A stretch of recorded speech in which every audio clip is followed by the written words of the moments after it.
Hi guys, welcome to Sadi's SFDC.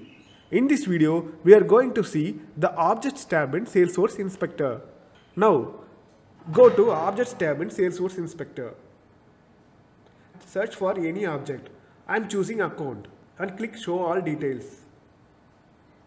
Here, it shows all the details available in that particular object. Here, View button will help you to add the values in that particular object. And the export button, click the export button. It will be redirected to data export of Salesforce Inspector with simple query. This query contains only ID. Whatever other fields you need, you can add here and export. In more button, you can find view record in Salesforce. If you click it, you can view the details of the particular object from here itself. And object setup. Either you can choose classic or lightning. It will redirect to the setup of the particular object.